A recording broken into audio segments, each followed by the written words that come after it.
So ನಾಳೆ ಅಂದರೆ ದಿನಾಂಕ 3ರಂದು ಗಣಿತ ಪರೀಕ್ಷೆ ನಡೆಯುತ್ತಿದೆ. ಸೊ ಅದರಲ್ಲಿ ನಾವು ಕೆಲವೊಂದು ಮಿಸ್ಟೇಕ್ಗಳನ್ನು ಮಾಡ್ತಾ ಇರ್ತೇವೆ. ಸೊ ಆ ಮಿಸ್ಟೇಕ್ಗಳು ಏನೇನು ಅನ್ನೋದು ಈಗ ನಾವು ಡಿಸ್ಕಸ್ ಮಾಡ್ತಾ ಹೋಗೋಣ. ನೀವು ಮ್ಯಾಥಮೆಟಿಕ್ಸ್ ಬಿಡಿಸ್ಬೇಕಂತಂದರೆ ತುಂಬ ಇಂಪಾರ್ಟೆಂಟ್ ಅಂತಂದರೆ ಫಾರ್ಮುಲಾಸ್ ಗೊತ್ತಿರಬೇಕು ಮತ್ತು 3 ಮಾರ್ಕ್ಸ್ 4 ಮಾರ್ಕ್ಸ್ 5 ಮಾರ್ಕ್ಸ್ 6 ಮಾರ್ಕ್ಸ್ ಏನಿರ್ತವೆ ಇವುಗಳ ಮೇಲೆ ನೀವು ಹೆಚ್ಚು ದೃಷ್ಟಿಯನ್ನು ಇಡಬೇಕಾಗುತ್ತೆ. ಇದರಿಂದ ನಿಮಗೆ ಅಂಕಗಳು ಜಾಸ್ತಿ ಬರುವಂತಹ ಚಾನ್ಸಸ್ ಕೂಡ ಇರುತ್ತೆ. ಫಾರ್ ಎಕ್ಸಾಂಪಲ್ ಯಾವುದೇ ಒಂದು ಪ್ರಾಬ್ಲಮನ್ನು ಬಿಡಿಸ್ಬೇಕಂತಂದರೆ ಅದಕ್ಕೆ ಸಂಬಂಧಿಸಿದಂತೆ ಫಾರ್ಮುಲಾ ನಿಮ್ಗೆ ಗೊತ್ತಿರಬೇಕು.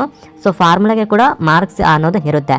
ಬೈ ಚಾನ್ಸ್ ನೀವು ಆನ್ಸರ್ ರಾಂಗ್ ಇತ್ತು ಅಂತಂದ್ರೂ ಕೂಡ ಅಲ್ಲಿ ನಿಮ್ಮ ಒಂದು ಫಾರ್ಮುಲಾ ಏನಿರುತ್ತೆ ಫಾರ್ಮುಲಾ ಕರೆಕ್ಟ್ ಆಗಿತ್ತು ಅಂತಂದರೆ ಅದಕ್ಕೆ ಅರ್ಧ ಮಾರ್ಕ್ಸ್ ಆದರೂ ಕೊಡ್ಬೋದು. ಅದರಿಂದ ನೀವು ಫಾರ್ಮುಲಾ ಅನ್ನೋದು ಕೂಡ ಆಗಬೇಕು.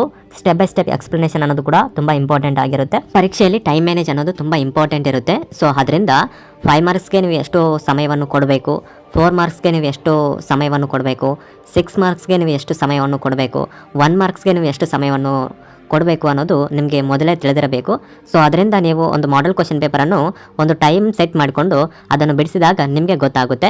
ಸೊ ಇವತ್ತು ಮಿನಿಮಮ್ ಒಂದು ಕ್ವಶನ್ ಪೇಪರ್ ಆದರೂ ಬಿಡಿಸಿ ಪ್ರಾಕ್ಟೀಸ್ ಮಾಡಿ, ಟೈಮರ್ ಸೆಟ್ ಮಾಡಿಕೊಂಡು ನೀವು ಪ್ರಾಕ್ಟೀಸ್ ಮಾಡಿ ನಿಮಗೆ ಗೊತ್ತಾಗುತ್ತೆ. ಸೊ ಸೆಲ್ಫ್ ಅನಲೈಸಿಸ್ ಅನ್ನೋದು ಆಗುತ್ತೆ, ಸೆಲ್ಫ್ ಟೆಸ್ಟ್ ಅನ್ನೋದು ಆಗುತ್ತೆ.